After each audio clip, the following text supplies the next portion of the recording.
কিন্তু বড় দুঃখের বিষয়, এখনকার দিনে মাতাল ছাড়া আর কোনো কিছু নেই। ধর্ম প্রাণ আর কয়জন পুত্র আছে?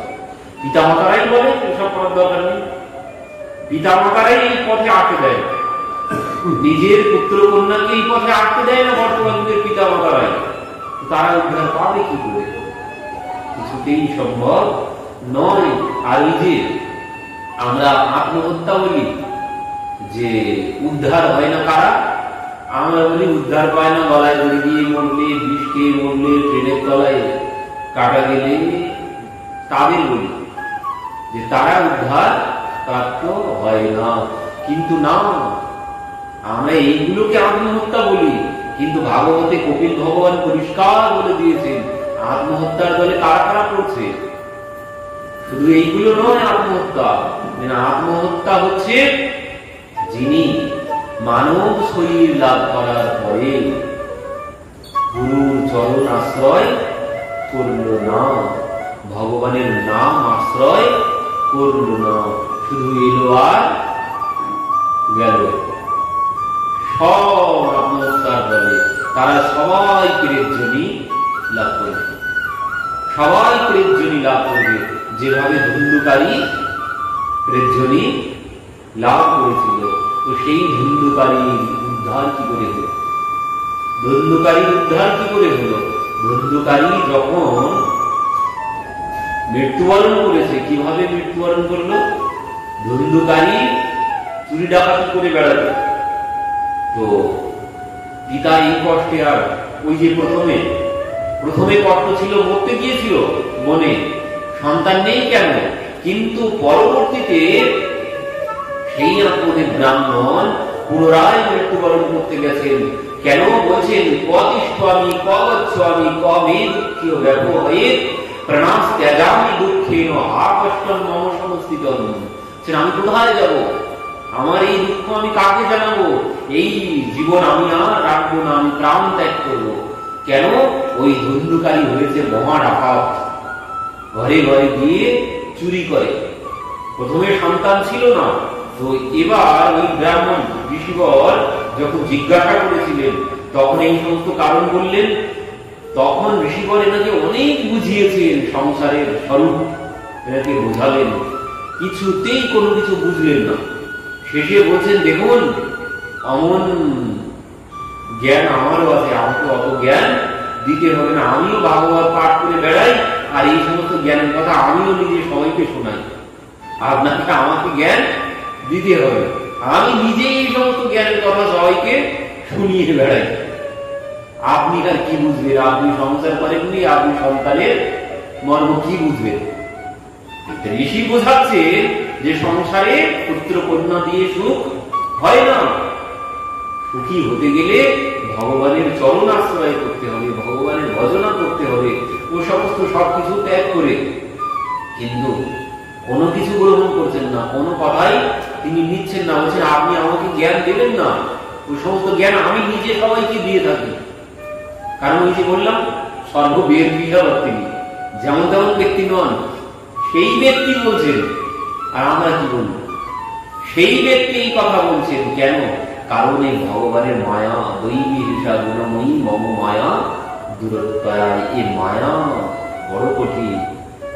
যতই জ্ঞান থাকুক না কেন, ও জ্ঞান গ্রহণ করা বড় কঠিন। মুখে বলা সহজ, কিন্তু ও জ্ঞান গ্রহণ করা বড় কঠিন। ভগবানের মায়া বড় কঠিন মায়া। তো এই জন্যে এত বড় পণ্ডিত হয়েও তিনি ঋষিবরকে বলছেন আপনি কি বুঝবেন? আপনি সংসার করেন, সংসার করে যদি সংসারের সন্তান না হয় তাহলে অমন সংসার করে কোনো লাভ নেই। তখন এই ব্রাহ্মণের অবস্থা দেখে ঋষি কি করলেন? বলছেন যাও, তোমার আগ্রহের জন্য প্রথমে তো বলেই দিয়েছিলেন তুমি যে কষ্ট পাচ্ছ, তুমি শোনো, তুমি কষ্ট পেলে কি হবে? 7 জন্মেও তোমার পুত্র, সপ্ত জন্ম অবধি তব পুত্র নৈব চন্দ্র, 7 জন্মেও তোমার পুত্র হবে না। আর এই কথা যখন বলেছেন তখন তো আমাদের ব্রাহ্মণ ওনার সম্মুখে মাথা ঢুকে মরতে গেছেন যে আমি এক্ষুনি প্রাণ ত্যাগ করবো আপনার সম্মুখে, আর আপনার সম্মুখে প্রাণ ত্যাগ করবো, আপনার ধর্ম হত্যার পাপ লাগবে। পর বলছেন হায় হায় কি করলাম, বিনা কারণে গ্রহণ করতে পাপ নিতে হবে নাকি।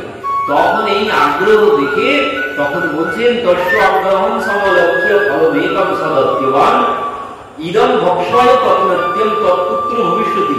এই ফল নিয়ে যাও, তোমার পত্নীকে খাইয়ে দিও, তোমার পত্নীর পুত্র হবে। আর সেই ফল নিয়ে তো ছুটতে শুরু করেছেন আনন্দে। 1 মাইল দূর থেকে ধুন্দুলি ধুন্দুলি ধুন্দুলি বাইরে পর্যন্ত কি এনেছি দেখ, কি এনেছি দেখ। ছুটতে ছুটতে বাড়িতে গেছে, ধুন্দুলি বাইরে এসেছেন, ওই কি এনেছো কি এনেছো। এবার ঝোলার থেকে ফল বার করে দিচ্ছে। মুখ পোড়া, এর জন্য এত হাঁকাটাকি শুরু করেছো?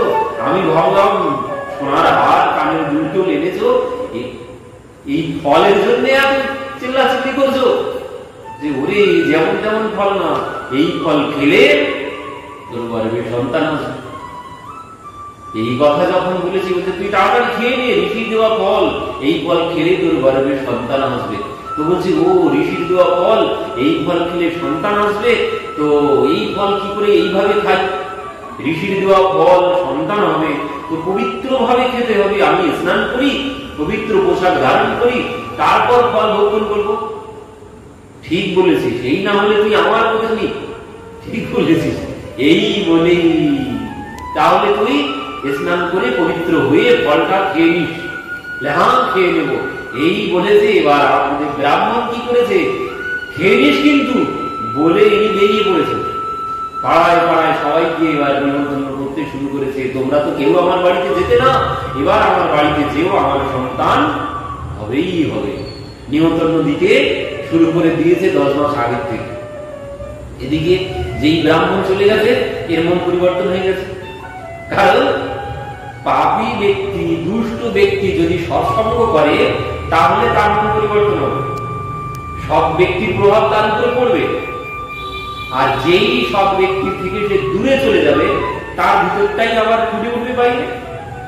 ঔষধ খেলে যেমন রোগ সারে, আবার কিছুদিন পর কিছু কিছু অ্যালার্জির রোগ ঔষধ খাবে সেরে যাবে, কিছুদিন পর আবার আস্তে আস্তে কেটে উঠবে। তো ঠিক এমন হয়েছে, ব্রাহ্মণ ছিল, ব্রাহ্মণের একটা তো সুগুণ আছে, ব্রাহ্মণ সৎ ব্যক্তি, পণ্ডিত ব্যক্তি, তার সংস্পর্শে এনার মনের পরিবর্তন একরকম ছিল।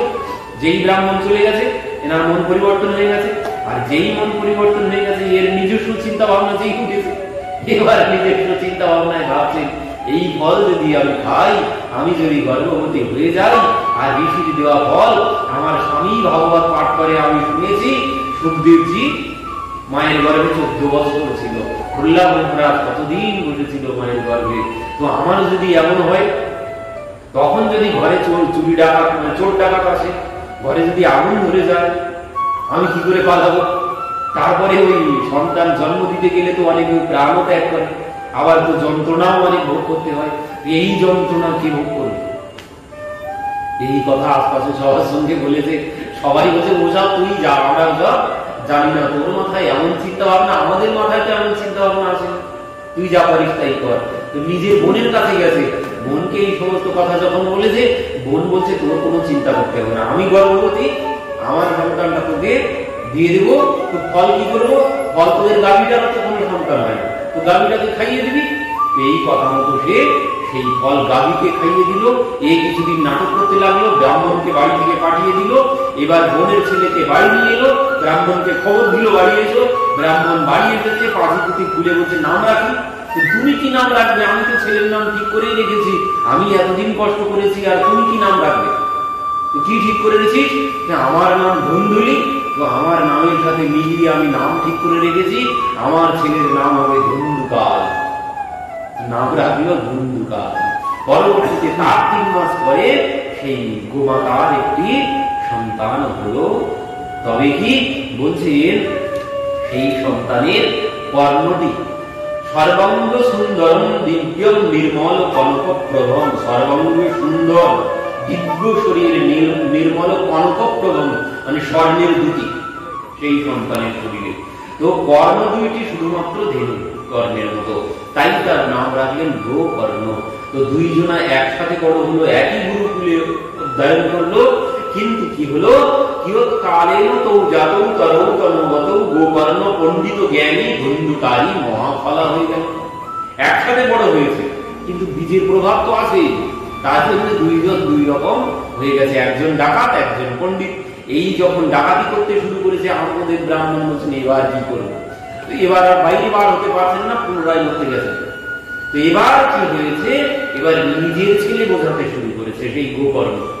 গোকর্ণ পিতাকে বোঝাচ্ছেন, পিতা তুমি এই সমস্ত মোহ ত্যাগ করো। তুমি কষ্ট পাচ্ছ কেন?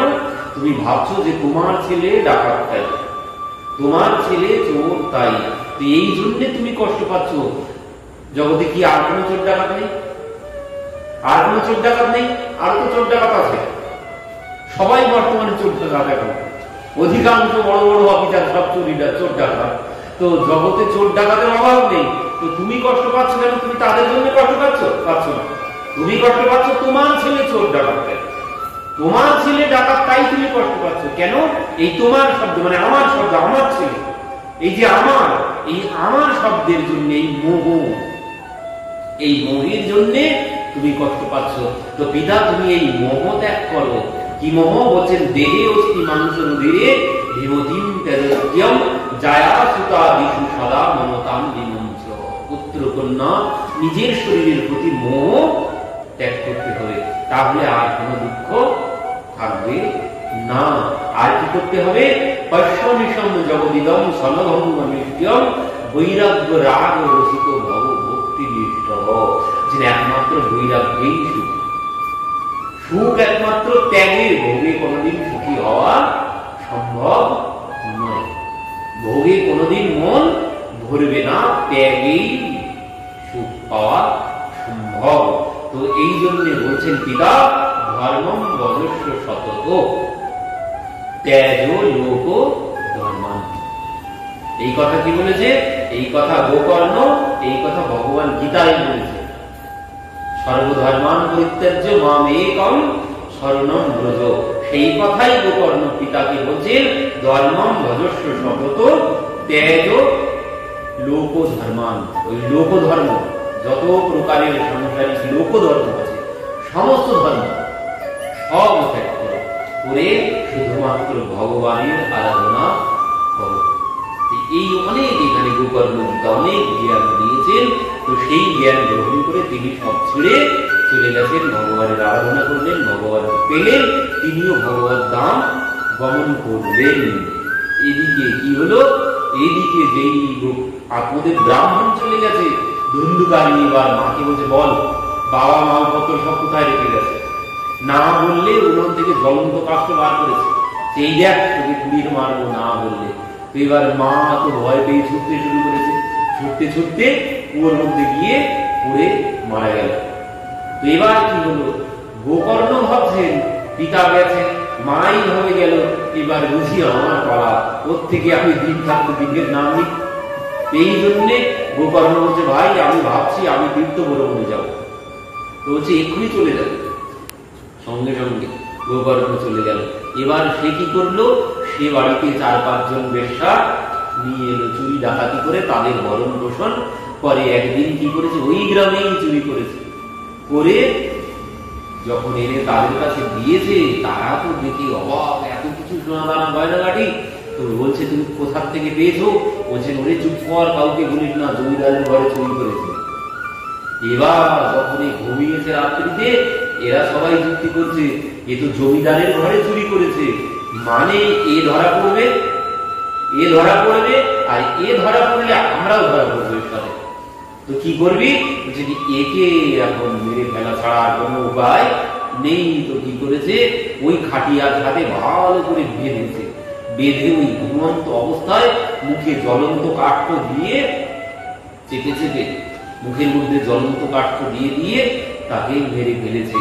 মেরে ওই ঘরের মধ্যে গর্ত করেছে, করে ওখানেই পুঁতে দিয়েছে, দিয়ে উপরটা সুন্দর করে গোবর দিয়ে দিয়েছে, গোবর মাটি দিয়ে সুন্দর করে দিয়ে, যাতে আর কেউ না বুঝতে পারে। পরের দিন যে যাওয়ার মতো সব ভাগ যোগ করে নিয়ে বেরিয়ে চলে যাচ্ছে। লোকজন জিজ্ঞাসা করছে তোমরা কোথায় যাচ্ছ? আমার প্রতিদেবতা ওই বিদেশে কাজ করতে গেছে, কিছুদিন পরে বাড়িতে আসবে। তো আমরা আর কি করবো? আমরাও ভাবছি বাপের বাড়ি থেকে ঘুরে আসি, প্রতি বাড়ি এসে আমরা আবার ফিরে আসবো, এই জন্য আমরা সবাই বাপের বাড়ি যাচ্ছি। এই বলে তারা চলে গেছে। এই সংবাদ গোকর্ণ পেয়ে গেছে। গোকর্ণ কি করলো? একসাথে পিতা মাতা ভাইয়ের জন্য গয়ায় গিয়ে তর্পণ শ্রাদ্ধ পিণ্ড দিয়েছেন তাদের উদ্ধারের জন্য। দিয়ে তিনি বাড়িতে এসেছেন। বাড়িতে এসে এবার সেই ঘরে গোকর্ণ শয়ন করেছেন। আর রাত্রিতে যখন শয়ন করেছেন তখন কি হলো, ভয়ঙ্কর ভয়ঙ্কর শব্দ হচ্ছে। সেই শব্দে ঘুম ভেঙে গেছে। কখনো শিয়ালের ডাক, কখনো বিড়ালের ডাক, কখনো কুকুরের ডাক। এই ডাকে ঘুম ভেঙেছে। বাইরে বার হয়ে এসে দেখছেন কই কোনো কিছুই তো নেই। তখন কি করলেন, কুমণ্ডল জল হাতে নিয়ে ছিটিয়ে দিয়েছেন যেদিক থেকে শব্দ আসছিল। আর যেই কুমণ্ডল জল ছিটিয়েছেন সঙ্গে সঙ্গে সেই প্রেত বলে উঠেছেন, অহং ভ্রাতাতদীয়স্মি দ্বন্দ্বকারিতি নামতা স্বকীয় নৈব দোষেন ব্রহ্মত্যম নাসিতম ময়া। বলছেন ভাই, অহং ভ্রাতাতদীয়স্মি, আমি তোমারই ভাই, বন্ধুখানি। এই কথা শ্রবণ করে গোকর্ণ বলছে, আমি তো ভাই তোমার জন্য গয়ায় পিণ্ড দিয়েছি, আমি গয়ায় তোমার জন্য পিণ্ড দিয়েছি, তোমার উদ্ধার হয়নি। বলছে না ভাই, গয়া সাধ্য সতী নাতি মুক্তির মেয়ে নো ভবিষ্যৎ।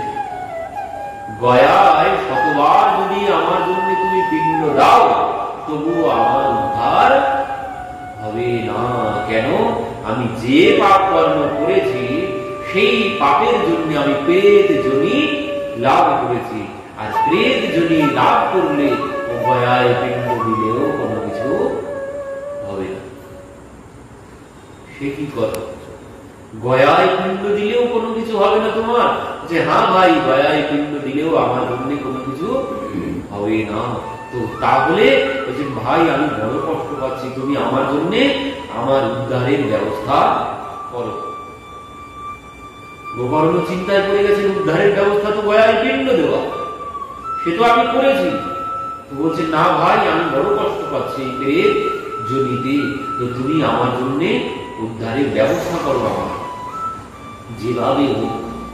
তো তিনি তো এবার কিভাবে উদ্ধার করবেন কোনো আর পথ খুঁজে পাচ্ছেন না। তিনি ওই তপস্যা করতে শুরু করেছেন, সূর্যদেবের আরাধনা করতে বসেছেন। এই প্রেত যোনি মানে অপমৃত্যু হলে প্রেত যোনি লাভ করে। যাদের এইভাবে মৃত্যু হয়, অকাল মৃত্যু যেভাবে, এইভাবে যার মৃত্যু হয়েছে, গলায় করে দিয়ে বিষ খেয়ে ট্রেনের তলায় পড়লে, একে বলে অপমৃত্যু। তারা প্রেত যোনি লাভ করে। কিন্তু কপিল ভগবান, আগেই বললাম, ভাগবতে পরিষ্কার বলেছেন প্রেত যোনি তারাই লাভ করবে, শুধু অপমৃত্যু না। মনুষ্য শরীর পাওয়ার পর গুরু চরণ আশ্রয় যারা না করেছে, যারা ভগবানের নাম আশ্রয় না করেছে, তারা সবাই প্রেত যোনি লাভ করবে। তারা সবাই আত্মহত্যার দলে পড়ছে, সবাই তারা প্রেত যোনিতেই যাবে। তো তাদের উদ্ধারের পথ কি? তো সূর্যদেবীর আরাধনা করতে বসেছেন তিনি। তো সূর্যদেবী আকাশবাণীতে বলে দিলেন, কি বলছেন? শ্রীমদ্ ভাগবতান মুক্তি শক্যঃ বচনম গুরু ইতি সূর্যবচঃ সর্বৈ ধর্মরূপম কুবিশ্রুতম। বললেন শ্রীমদ্ ভাগবতার মুক্তি শক্যঃ বচনম কুরু, 7 দিনের ভাগবতের ব্যবস্থা করো, তোমার ভাই উদ্ধার পেয়ে যাবে। এই সূর্যদেবের আকাশবাণী শ্রবণ করে গোকর্ণজি মহারাজ তিনি ভাইয়ের উদ্ধারের জন্য এই ভাগবতের ব্যবস্থা করলেন। এই ভাগবত সেই প্রেত, দেখুন এই ভাগবত কার কার কল্যাণ, মানে এই ভাগবতে কি হয়, এই ভাগবত কি করতে পারে? দেবর্ষি নারদ জিজ্ঞাসা করেছিল এই ভাগবতে কি হতে পারে। তখন সনত কুমার মানে চতুর্শন তারা উত্তর দিয়েছিল দেবর্ষি নারদকে। দেবর্ষি নারদের প্রশ্ন ছিল কি, বলছেন কে কে বিশুদ্ধন্তি বদত্যমহম সত্যাহ যজ্ঞেন কথাময়েন কৃপাল ভীরলোক হিতম বিচার্য প্রকাশিতঃ কোপি নবীন মার্গঃ বলছেন কার কার কল্যাণ হবে এই ভাগবতে, এই ভাগবত কার কল্যাণ করতে পারে। তো সেখানে এই কুমার বল মানে সনত কুমার উত্তর দিয়েছিলেন কি, বলছেন এ মানব কাকৃতস্তু সর্বদা, এ মানব কাকৃতস্তু সর্বদা সদা দুরাচার রতা বিমার্গা ক্রোধগ্নি দগ্ধা কুটিলজ্জ কামিন সপ্তাহ যজ্ঞের ফলোকুন্তিতে। বলছেন এই ভাগবত কল্যাণ করবে তার যে সর্বক্ষণ পাপ কর্ম ছাড়া কোনো কিছু করে, যে সর্বক্ষণ পাপ কর্ম করে সেই ব্যক্তি আর কি সদা দুরাচার রতা বিমার্গা, সদা দুরাচার সদা বিমার মানে বিপথেই চলে, ক্রোধ অগ্নি দগ্ধা মানে ক্রোধী কামী কুটিল ব্যক্তি সেও যদি ভাগবত শ্রবণ করে তার কল্যাণ হয়ে যাবে। তার প্রমাণ স্বরূপ এই প্রসঙ্গ শ্রবণ করিয়েছিলেন দেবর্ষী নারদ। বলছেন এমন কারো কল্যাণ কি হয়েছে, এমন কোন প্রমাণ আছে? তখন বলছেন প্রমাণ নেই, মানে তো সেই প্রমাণে এই ধুন্ধুকারীর কথা শ্রবণ করালেন। তো সেই ধুন্ধুকারী 7 দিন এই ভাগবত শ্রবণ করলো। এই ভাগবত শ্রবণ করে ধুন্ধুকারী কি হলো, এই 7টা গাঁটযুক্ত বাসের উপরে বসে বসে শ্রবণ করেছিল। এক এক দিনে একটা করে গাঁট ফেটে গেল, কথা বিশ্রাম হলো, আর একটা করে গাঁট ফেটে গেল। 7 দিনে যখন 7টি গাঁট ফেটে গেল, সমস্ত শ্রোতা ভক্তবৃন্দের সম্মুখে কি হলো, দিব্য রূপ ধরয়াত স্থল, দিব্য রূপ ধরয়াত স্থল শীতল মণ্ডিত পিতবাস ঘনশ্যাম মুকুটি কুণ্ডলান্বিত। কি বললেন, দিব্য রূপ ধরো জাত স্থূলসী দল মণ্ডিত পীতবাস ঘনশ্যাম মুকুটি কুণ্ডলান্বিত। কি বললেন, পীতাম্বর পীতবাস ঘনশ্যাম মুকুটি, ভগবানের যে মুকুট, সেই মুকুট মানে ভগবানের যে পীতাম্বর, ভগবান যে পীতাম্বর পরিধান করেন, ঘনশ্যাম ভগবানের যে রূপ, মাথায় যে মুকুট, কুণ্ডল কর্ণে, সব কিছু ভগবান যেমন ঠিক সেই ভগবানের রূপ ধারণ করেছেন সেই প্রেত। সমস্ত শ্রোতার সম্মুখে 7 দিন ভাগবত শ্রবণ করে সেই প্রেত ভগবানের রূপ ধারণ করেছে। দিব্য রূপ ধরজাত স্থল তুলসী দল মণ্ডিত, তুলসী পত্রের মালা পরিহিত, পীতাম্বর পরিহিত, ঘনশ্যাম রূপ, মাথায় মুকুট, কর্ণে কুণ্ডল পরিহিত হয়ে সেই প্রেত সবার সম্মুখে আবির্ভূত হয়েছেন। এমন সময় কি হলো, ভগবানের ধাম থেকে ভগবানের পার্ষদরা রথ নিয়ে চলে এলো। সেই রথে উঠে সেই প্রেত ভগবানের ধাম গমন করল। এই হচ্ছে ভাগবতের মহিমা।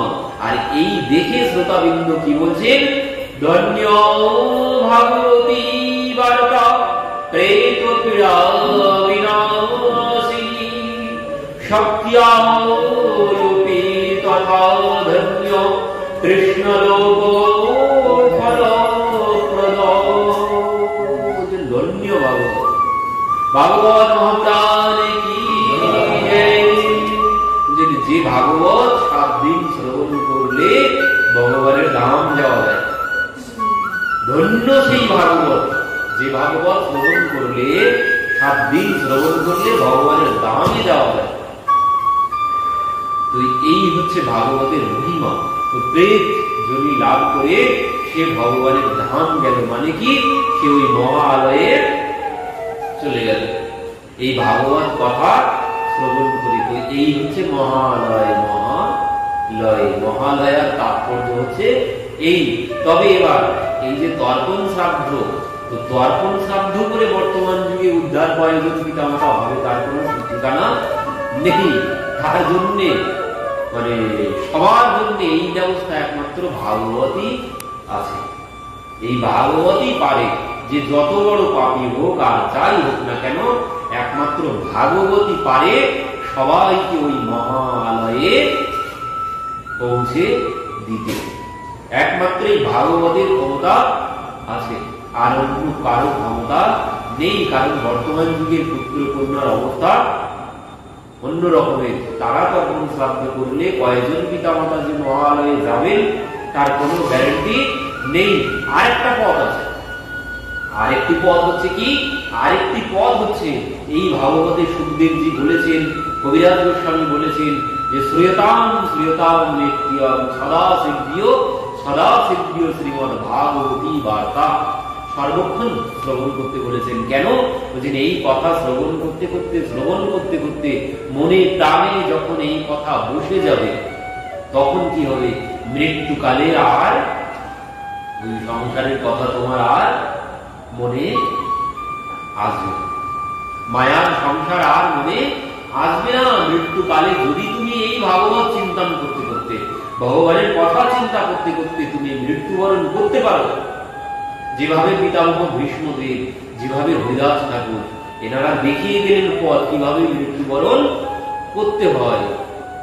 রাজর্ষি ভরতের মতো যদি মৃত্যুবরণ করি হরিণ হয়ে গেল, কিন্তু পিতামহ ভীষ্মদেব তিনি কি বলছেন, সদেব দেব ভগবান প্রতীক্ষতাম ফলে বরং যাব দিদম হিরণ্যহম প্রসন্ন হাস অন্য লোচন উল্লাসম বুঝ দেন পদত্ব দুর্বল।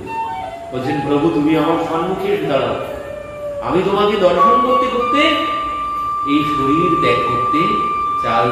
হরিদাস ঠাকুরও বলেছিলেন, হৃদয়ে ধরিব তোমার ও কমল চরণ নয়নে হেরিব তোমার ও মুখ আহা ও আহা, নয়নে হেরিব তোমার ও চাঁদ বদন, জিহ্বায় উচ্চারিব তোমার শ্রীকৃষ্ণ চৈতন্য নাম, এই মতো মোর ইচ্ছা ছাড়িব পরাণ। এই হচ্ছে মৃত্যু বরণের ফর্মুলা। মৃত্যুবরণ কিভাবে করতে হবে, ওই বাড়ি গাড়ি অর্থ সম্পদের চিন্তা করতে করতে যদি মৃত্যুবরণ করি তাহলে আমার গতি জড় ভরতের মতো, রাজর্ষি ভরতের মতো হবে। মৃত্যুবরণ করতে হবে ভগবানের কথা চিন্তন করতে করতে। আর এইভাবে যদি মৃত্যুবরণ করতে পারি, যে মহালয় থেকে এসেছি সেই মহালয় একদম সরাসরি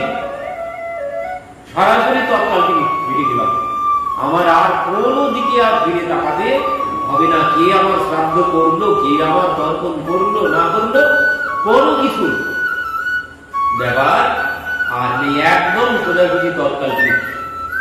যদি একবার মৃত্যুকালে ভগবানকে চিন্তন করতে করতে মৃত্যুবরণ করতে পারি, তার জন্য কি করতে হবে, তার জন্য সদা সর্বক্ষণ এই ভাগবতের মধ্যে, ভগবানের লীলা কথার মধ্যে, ভগবানের নামের মধ্যে ডুবে থাকতে হবে। তাহলেই একমাত্র সম্ভব, তা না হলে কিছুতেই সম্ভব নয়। তো এই হচ্ছে মহালয়া তত্ত্ব। এই মহা আলয় থেকে আমরা এসেছি, মানে ভগবানের ধাম হচ্ছে মহা আলয়। তো সেই ধাম থেকে আমরা এসেছি, সেই ধামে আমাদেরকে যেতে হবে, এটাই হচ্ছে নির্ধারিত। আর যদি না পারি তাহলে আমাদেরকে এখানেই ঘুরে ঘুরে বেড়াতে হবে। আবার আমরা অনেকে বলি মরে গেলাম তো ফুরিয়ে গেল, মরার পরে আবার কে দেখেছে, মরে গেলাম ফুরিয়ে গেল এমন কোনো বিষয় নেই। জীবনের অঙ্ক বড় জটিল অঙ্ক, জীবনের অঙ্ক বড় জটিল অঙ্ক। মরে গেলাম ফুরিয়ে গেল অঙ্ক শেষ এমন কোনো বিষয় নেই। যে অঙ্ক শেষ হবে সেদিনই, উত্তর সেদিনই মিলবে। যেখান থেকে এসেছি সেখানে যেদিন যেতে পারবো, মানে ওই মহা আলয়ে যেদিন পৌঁছাতে পারবো সেদিনই আমার অঙ্ক ঠিক উত্তর হলো। আর যদি